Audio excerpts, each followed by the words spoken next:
Just tell me when. Hello, I'm here with Mike Malecki, Sergeant of Regiment de Lorraine, and Mike, take it away. Well, hi. How are you, folks? Regiment de Lorraine. Lorraine means the Queen. So the Regiment de Lorraine is actually the Queen's Regiment. In many countries of Europe, England, France, Spain, as an example, Austria, the some part, there was a tendency for high nobility to actually own and be the titulary colonel of an infantry regiment or cavalry regiment or dragoon regiment or even light cavalry. And Lorraine was the only infantry regiment in the French army in the mid-18th century to have the Queen as his titulary colonel. That doesn't mean the Queen dressed up in a uniform, okay, or was at parades, okay, watching her regiment. For the most part, she had no interest in that.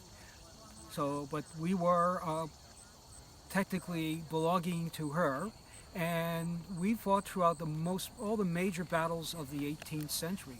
In fact, even earlier in the 17th century, since Lorraine was formed around 1634. In 1755, the 2nd Battalion of Regiment de Lorraine, it had 2 battalions, was sent to New France, otherwise known as Canada. The 1st Battalion remained in France and forwarded recruits and supplies to the 2nd Battalion.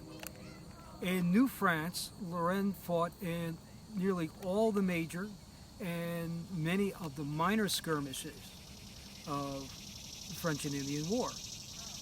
When we first came here, we were sent down to what would become Fort Quillion, or what the English would call Fort Ticonderoga, where we started building the fort, and we, along with Regiment Languedoc, another French infantry regiment, and General Dieskau took 100 of us, 100 of Languedoc, and some Malays and some Indians, and decided to try to capture Fort George, which was at the bottom of Lake George. As they were creeping up on the fort, some distance away, they got wind of an English column, and they ambushed that column, driving it back to the British camp, which is where Fort George is today. There they attempted to assault the camp, but was repelled by massed English musketry and artillery, something that the French were lacking. Even then, they still stood the field for about the better part of an hour.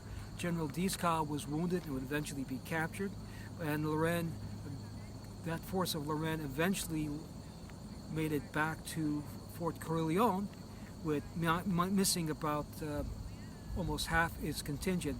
There was over 100 men killed and wounded. We also fought with the dreaded Rogers Rangers. They're not really dreaded because, quite frankly, they're easy to catch in the woods. We actually fought them twice, ambushed them both times. Once on the first battle on snowshoes, all right, that winter, and then another year later on the second one. We pause. Can you go back? Lorraine also took part in a winter campaign, just a few soldiers, about 8 or so of them, and they were part of the French force that raided Fort Bull and captured it, virtually marching right into the gate before the English realized that they were French. That was in what, Oswego? No, that was south of Oswego. Okay. South. It was actually the fort on what they call a portage, or carrying place. All right, so it was very critical for Oswego for moving supplies, and the French captured a great deal of supplies. Lorraine was not on the capture of Fort Oswego because them and the Regiment Languedoc still stayed in the Quillion area building the fort.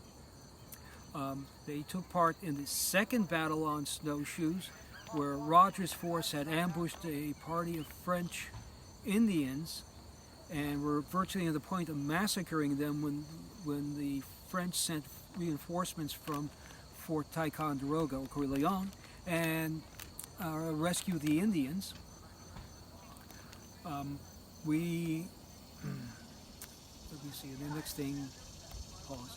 Of the 8th, we defended Fort Quillion against a massed English attack, the famous battle where Montcalm, with a force virtually 1/3 the size of the English, held them off All right, Lorraine held the place of honor on the far right of the line, and when the 42nd Regiment of Foot made their famous charge at the end of the battle, okay, the few that actually managed to cross into the French lines were repelled by us.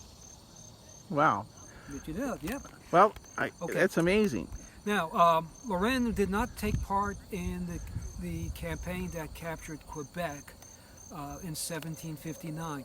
We were at Fort Crillon and later Fort Saint Frederic and Fort Lévis, and those were forts that were going virtually in a straight line from south to north towards Canada, and defending against an English army and using delaying tactics to keep them at bay.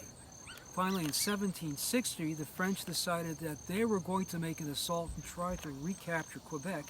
Lorraine was part of that formation, and unfortunately didn't really do much heavy fighting, though the Grenadier Company was detached and it did quite a bit. And milice, French militiamen attached to Lorraine, actually captured a British outworks under the command of a French Lorraine officer. Well, thank you, Mike, for this interview. welcome. Your Regiment de Lorraine, which is a line unit, I'm going to go and see if I can find a French Marine and find out the differences between the Marines and you. Bill, when you do that, make sure you keep your hand on your wallet at all times. Okay, they're a little bit shady, is it? Shady and squirrely. All right. Thank you, Sergeant Mike Malecki.